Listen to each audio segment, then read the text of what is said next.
guys, welcome to another early morning update. In this video I'm going to talk about a couple things, a little bit about the flight controller, a little bit about the UI vision I have for the ship UI, not the game UI, but the ship cockpit UI, and also about jump gates. I'm going to talk a little bit about the architecture, just because I find it interesting that when you're building a prototype and you're not actually building for a game design, which is a lot bigger in scope than, say, a hobbyist programmer that doesn't have any experience building the full scope of a game. If you were to say, look at a jump gate, for example, and hey, I want to teleport to some other area in space, and you think about that from a software point of view and say, you know what, let's just teleport the ship over there. Let's just move it to a new vector space. Boom, you're done. No, that's not how it works in the real world, unfortunately. So it's quite interesting, though, for jump gates. Say, for example, here, let's just fly around to one real quick.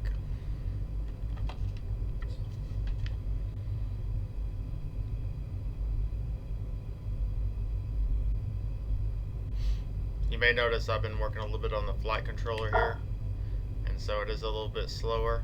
I've been slowing it down a little bit, fine-tuning it.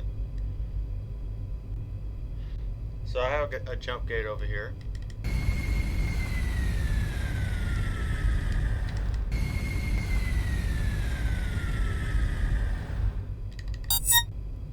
We'll just set it down right there.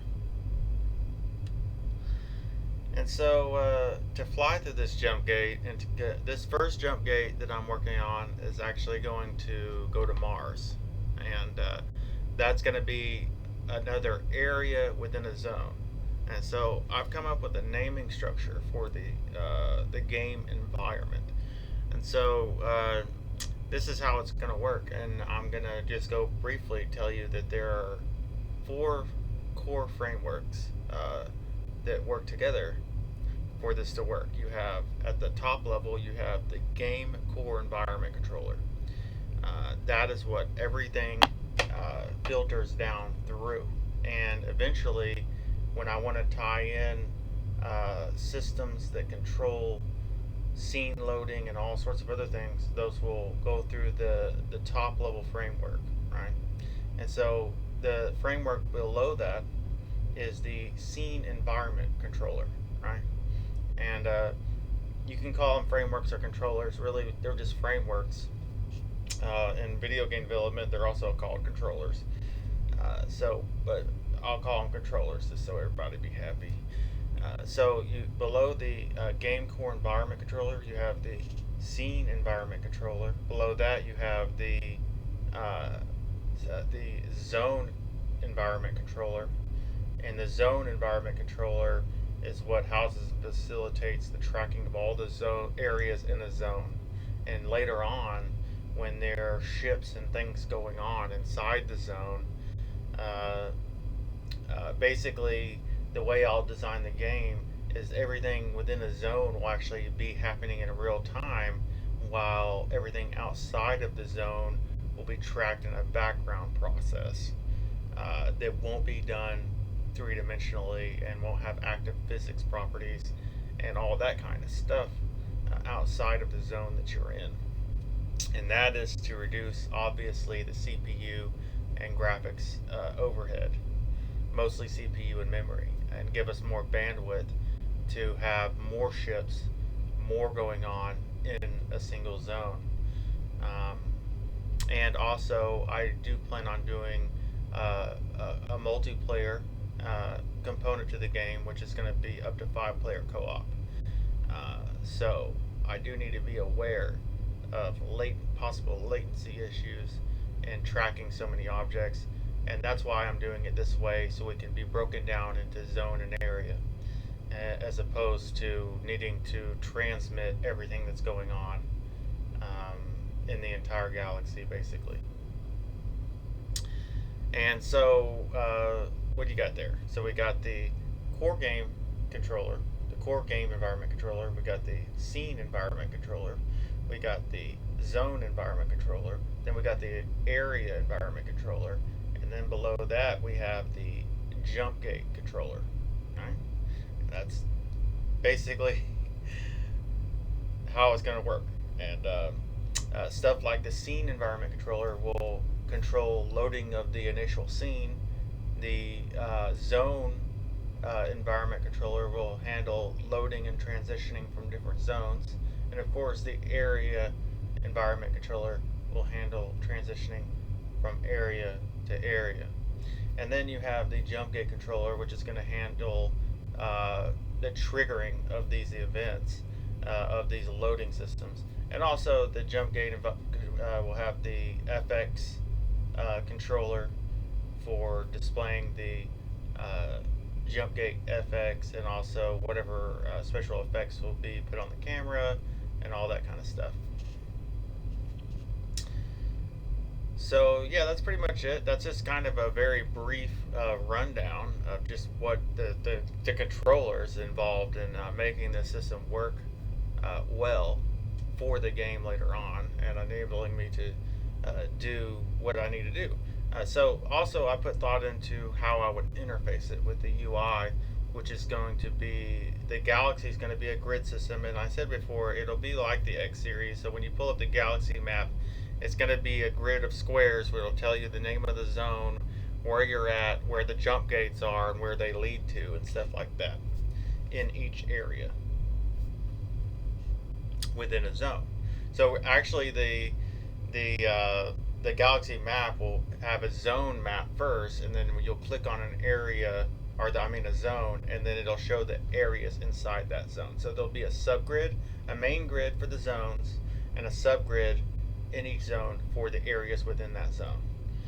And so you'll be able to see where the jump gates go, and it'll be fairly easy to program that UI system too, and that's why I've gone with this architecture and this system for the game, is enabling me to more rapidly develop and prototype that aspect of the game, so I can focus on the other things that are vastly more important to the game experience.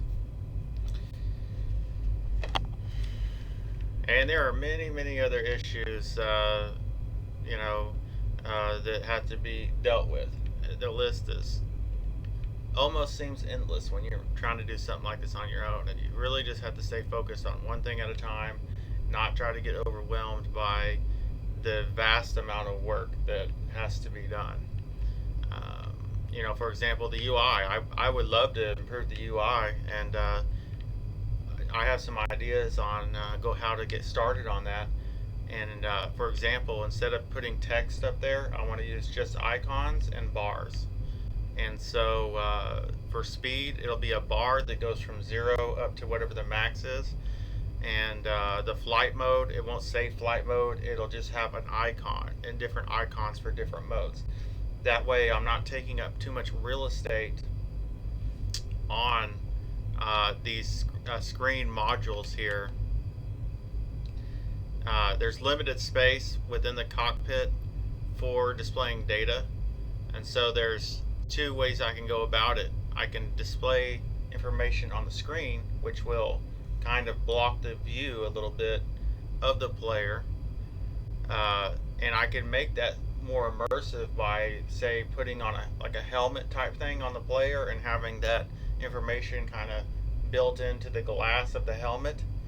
And then I can make it where that could be disabled in the options, so the player would have two choices. They could use the helmet UI, which would enable them to be able to see some of this information a little better, but it would block their view. Or they can just use the ship UI, which is going to be the elements that are kind of built into the ship display panels. And in certain ships, they may be a little bit harder, easier or more difficult to see depending on the layout of the cockpit and how big these panels are.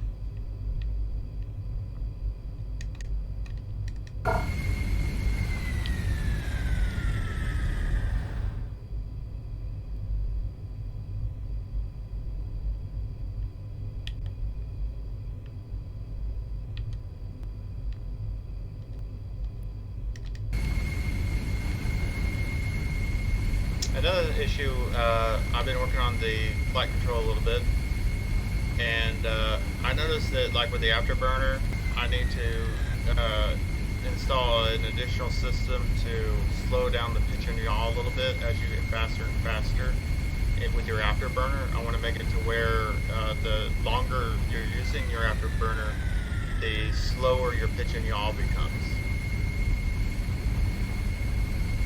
basically. And I feel like that'll be a little bit more realistic. So you're not going to be able to just afterburn and then quickly turn around at the same rate that you would normally at normal speeds.